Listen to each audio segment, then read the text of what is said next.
Bueno, boas tardes a todos e a todas. Para mí é un placer estar aquí presentando este A Flor da Letra e facelo no medio de case amigos ou de amigos e amigas.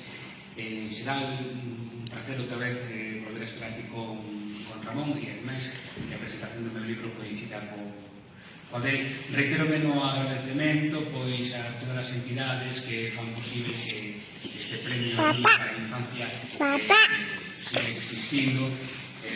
Creo que é un premio moi importante porque é un premio de poesía infantil. Creo que é o único premio que existe actualmente na Galiza de poesía infantil. Hai un premio de novela, de relato, de Papá! Papá!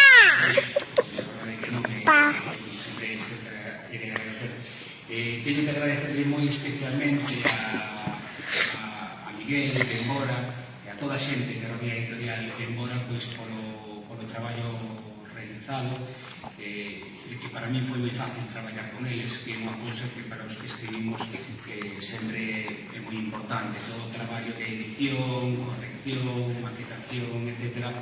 E, bueno, a verdade é que estou a cabo de ver o libro agora e estou realmente contento. Moitísimas grazas a editorial de Embora. E nada, quero dedicarle, como sempre fago, este libro, pois a miña familia Cris, a Aroa, a Xiana, meus pais, que os que non están aquí. E nada máis, moitísimas grazas.